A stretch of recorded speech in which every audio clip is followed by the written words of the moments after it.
Hello horror movie fans. तो लेके आई हूँ आज आपके लिए एक नहीं बल्कि 3 शॉर्ट जापानीज हॉरर कहानियाँ जो हाल ही में रिलीज हुई है।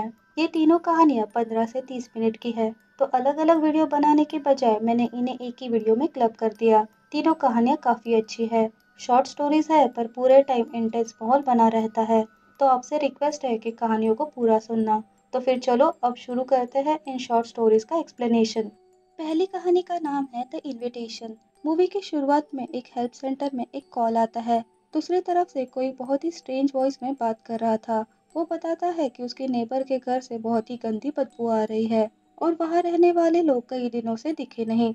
तो शायद हो सकता है। और यहीं पर ये बात अधूरी रखकर सीन कट होकर उस घर में शिफ्ट होता है। कंप्लेन आते ही 2 ऑफिसर उस घर में चेक करने आए थे। घर के अंदर घुसते ही उन्हें बहुत ही गंदी बदबू आती है। अब उस स्मेल से ही सीनियर ऑफिसर समझ गया था कि वह क्या हुआ होगा। तो वो तुरंत बैकअप बुला लेता है। फिर वो दोनों अलग अलग होकर इन्वेस्टिगेशन करने लगे। वो लेडी ऑफिसर ऊपर के फ्लोर पर चली गई। एक रूम में जाते ही उसे बेड पर काफी सारा खून दिखता है। वो सीन को देखते ही वो काफी डर चुकी थी, पर फिर भी हिम्मत करके वो आगे बढ़ने लगी। तभी उसके पैरों से कुछ टकराया। वो एक खून से सना हुआ चाकू था। शायद वही मर्डर वेपन था। फिर आगे जाकर उसे क्लोजेट में खून से लथपथ एक लड़की दिखती है। वो अभी जिंदा थी। उस लेडी ऑफिसर को देखते ही वो लड़की कहती है, तो तुम आ ही गई। अब सीन उस सीनियर ऑफिसर पर शिफ्ट होता है। वो नीचे बाकी के रूम चेक कर रहा था। तभी हम लोगों को उसके पीछे कोई दिखता है, पर जब वो पीछे मुड़ता है तो वह कोई नहीं था। अचानक वहां के एक क्लोजेट से आवाज आने लगती है। फिर से हम उस लड़की को देखते हैं। वो बताती है कि हर रोज उसके पेरेंट्स उसे काफी मारते थे, पर अब वो और सहन नहीं कर सकती थी। उस लड़की के चेहरे पर हम मारपीट के निशान साफ देख सकते हैं। अब वो उस लेडी ऑफिसर की तरफ बढ़ने लगी। वहीं दूसरी तरफ सीनियर ऑफिसर वो क्लोजेट खोल देता है। अंदर से एक डेड बॉडी नीचे गिरती है। उसे प्लास्टिक बैग में बांध कर रखा था। तभी ऊपर वो लड़की बताती है कि उसके पेरेंट्स के बॉडी से काफी बदबू आ रही थी, तो उसने उन्हें प्लास्टिक बैग में भर दिया। फिर भी वो स्मेल कम नहीं हो रही थी। आगे वो बताती है कि मरने के बाद भी उसकी माँ अक्सर घर में घूमती रहती है। वहीं नीचे उस सीनियर ऑफिसर को घर में किसी का प्रेजेंस महसूस हो रहा था। उसके पीछे हम प्लास्टिक बैग में कवर बॉडी को घूमते देखते हैं। पूरे घर में उस ऑफिसर की चीखें गूंजने लगती है। उसकी चीखें सुनकर वो लेडी ऑफिसर भागकर नीचे आती है। वहां आकर वो देखती है उस सीनियर ऑफिसर को कोई खींचकर ले जा रहा है। वो बचने की कोशिश कर रहा था, पर वो एंटिटी उसे क्लोजेट के अंदर खींच ले जाती है। वो लेडी ऑफिसर उसे बचाने भागी। बड़ी हिम्मत करके उसने क्लोजेट खोला, पर अब अंदर कोई नहीं था। मानो वो सीनियर हवा में गायब हो गया हो। अब उस लेडी ऑफिसर को भी घर में उस लड़की के पेरेंट्स की लाशें यहाँ वहाँ घूमते दिखाई देने लगी। अब वो चेक करने के लिए लिविंग रूम में पहुंच गई। डोर के पीछे उसे किसी का शैडो दिखता है, पर दरवाजा खोलने पर वहाँ कोई नहीं था।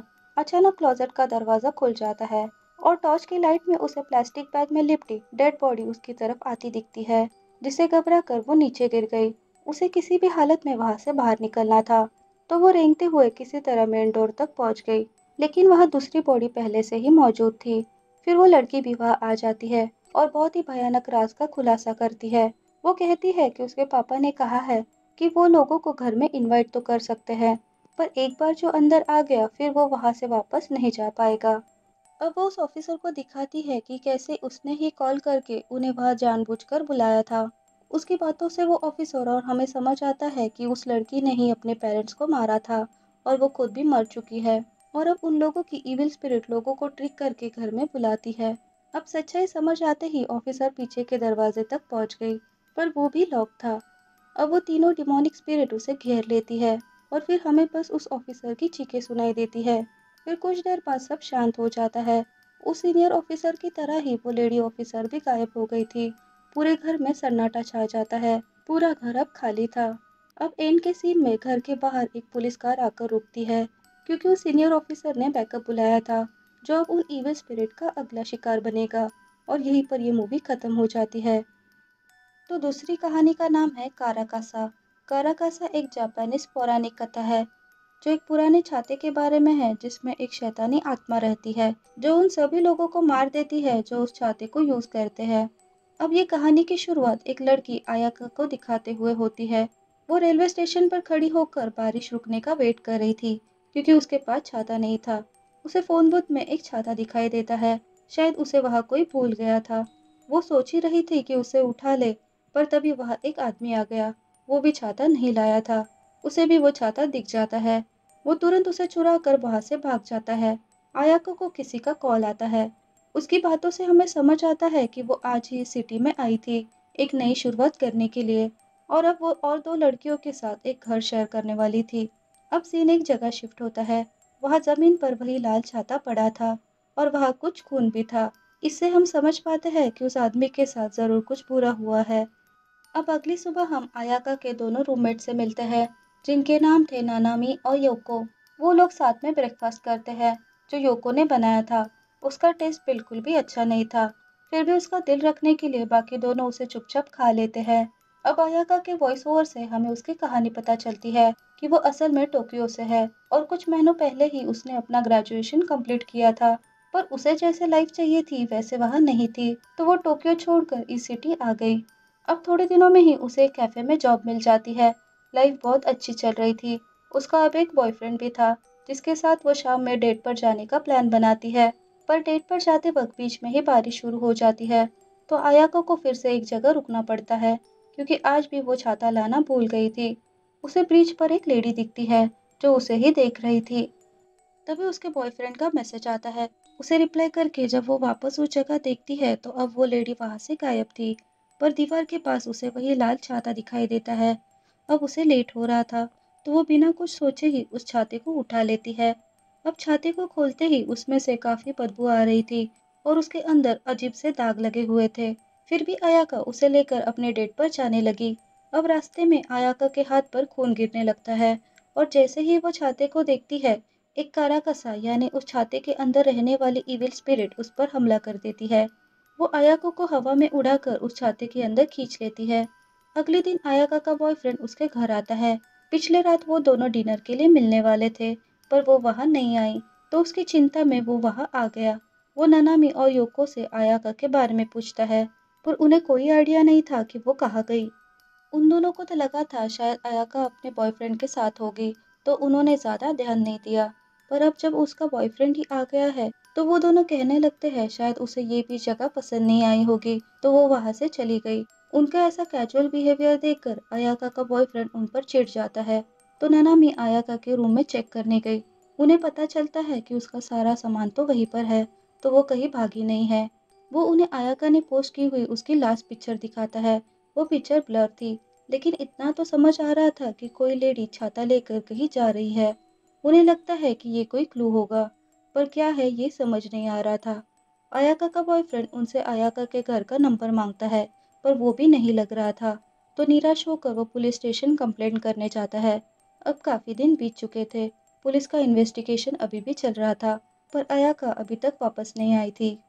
एक रात ननामी एक शॉप के बाहर सिगरेट पी रही थी। एक औरत छाता पकड़े हुए उसके सामने से गुजरती है, लेकिन बारिश तो हो ही नहीं रही थी। ये बात ननामी को अजीब लगती है और उसे अयाका का लास्ट फोटो याद आता है, तो वो उस लेडी का पीछा करने लगी। पीछा करते करते ननामी एक पुराने टनल में पहुंच जाती है। और एक बात अजीब थी कि वो लेडी जब भी चल रही थी तो पानी की आवाज उसके पैरों से आ रही थी, जबकि वह पानी तो था ही नहीं।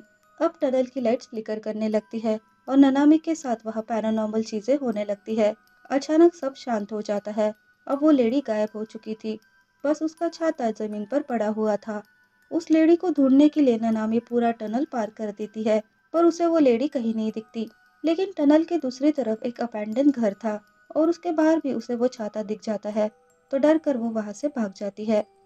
फिर घर आकर वो और योको इंटरनेट पर उस टनल और उस घर के बारे में सर्च करते हैं, तो उन्हें पता चलता है कि अक्टूबर 2000 में उस घर में रहने वाले लोगों का मर्डर हो गया था।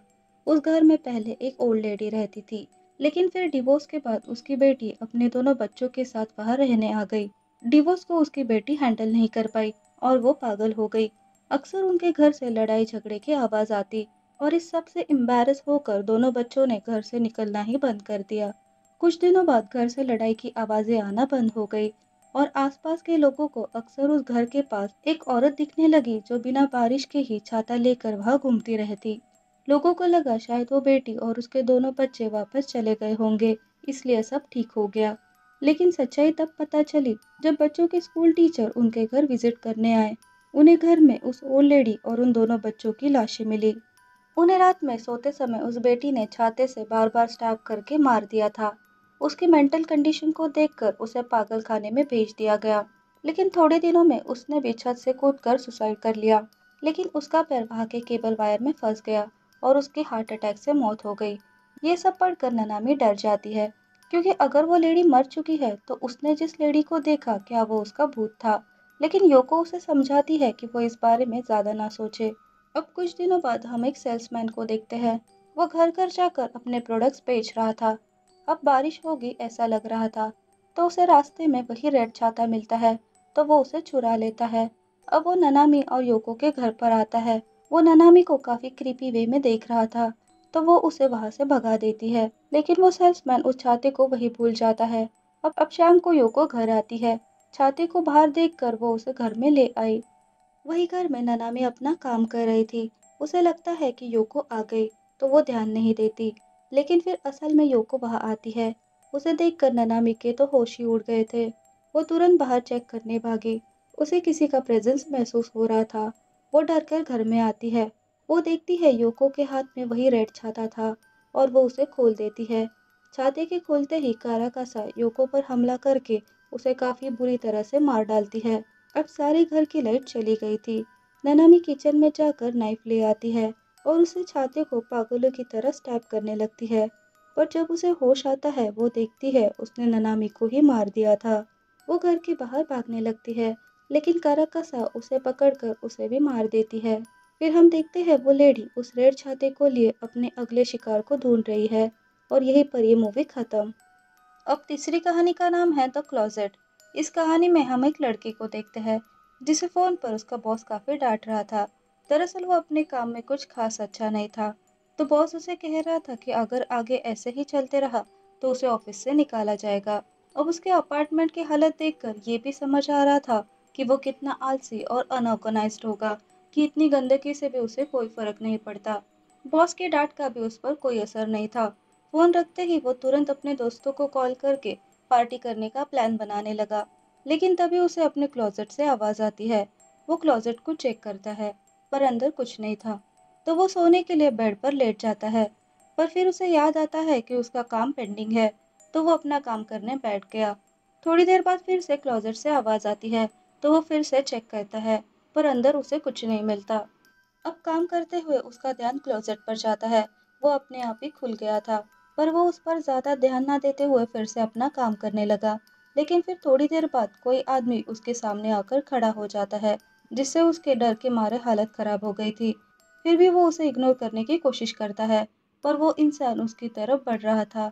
हिम्मत करके जब वो ऊपर देखता है तो अब वो इंसान गायब हो गया था। और फिर अचानक कोई एंटिटी उस पर अटैक कर देती है, और वो घबरा कर उठ जाता है। पहले तो उसे लगता है कि ये बस उसका एक सपना था, लेकिन जब वो अपनी बुक देखता है तो उसके होश ही उड़ गए थे, क्योंकि जो उसने अपने सपने में लिखा था वही उस बुक में ऑलरेडी लिखा हुआ था। यानी जो भी उसने देखा वो सब सच था। और फिर से वो क्लोजेट खुल जाता है। वो डरते हुए उसे बंद करता है, पर अगले ही पल वो क्लोजेट अपने आप ही खुल जाता है। अब उसे समझ आ गया था कि वहाँ कुछ तो गड़बड़ जरूर है। तो वो उन कपड़ों के बीच में चेक करने लगा, पर उसे वहाँ कोई नहीं मिलता। फिर वो अपने फोन से क्लोजेट के अंदर एक एक करके फोटोज क्लिक करने लगा, लेकिन उन फोटोज में कुछ नहीं आता। लेकिन अब जब वो एक फोटो बाहर से खींचता है तो कपड़ों के बीच में उसे एक हाथ दिखाई देता है। वो हाथ क्लोजेट से बाहर आकर उसे पकड़ लेता है और उसे क्लोजेट के अंदर खींच लेता है। उसकी आवाज क्लोजेट से आ रही थी, पर फिर सब शांत हो जाता है। थोड़ी देर बाद हम उसे क्लोजेट से बाहर आते देखते हैं, लेकिन अब उसमें कुछ तो डिफरेंट था। फिर कुछ दिनों के बाद का सीन दिखाया जाता है। हम देखते हैं कि उसकी पर्सनालिटी बिल्कुल ही बदल गई थी। उसका घर एकदम साफ हो गया था, और अब वो अपने काम में भी बेहतर हो गया था। उसका बॉस उसकी काफी तारीफ कर रहा था। और फिर उस क्लोजेट को दिखाते हुए ये मूवी एंड हो जाती है। तो यहाँ ये तो बिल्कुल साफ है कि भले उस लड़के की शक्ल सेम हो, पर वो इंसान कोई और है। शायद वो कोई ऐसी एंटिटी है जो इंसानों का रूप लेकर उनकी लाइफ टेक ओवर कर लेती है। तो अब जब उस एंटिटी ने उस लड़के की जगह ले ली है, तो शायद उसने असली लड़के को मार दिया होगा, या कोई और वर्ल्ड में उसे कैद कर दिया हो। आपको इस बारे में क्या लगता है, कमेंट करके ज़रूर बताना। आपको कौन सी कहानी ज़्यादा पसंद आई ये भी बताना। मुझे तो फर्स्ट कहानी ज़्यादा पसंद आई। तो आज के लिए बस इतना ही। एक्सप्लेनेशन अगर पसंद आया हो तो वीडियो को लाइक करना। और चैनल को भी सब्सक्राइब करना। इससे मुझे मोटिवेशन मिलेगा और वीडियोस बनाने के लिए। तो अब कहती हूँ आप सबको अलविदा, विद वादा कि ऐसी अच्छी अच्छी कहानियाँ आपके लिए लाती रहूँगी। तब तक के लिए बाय बाय।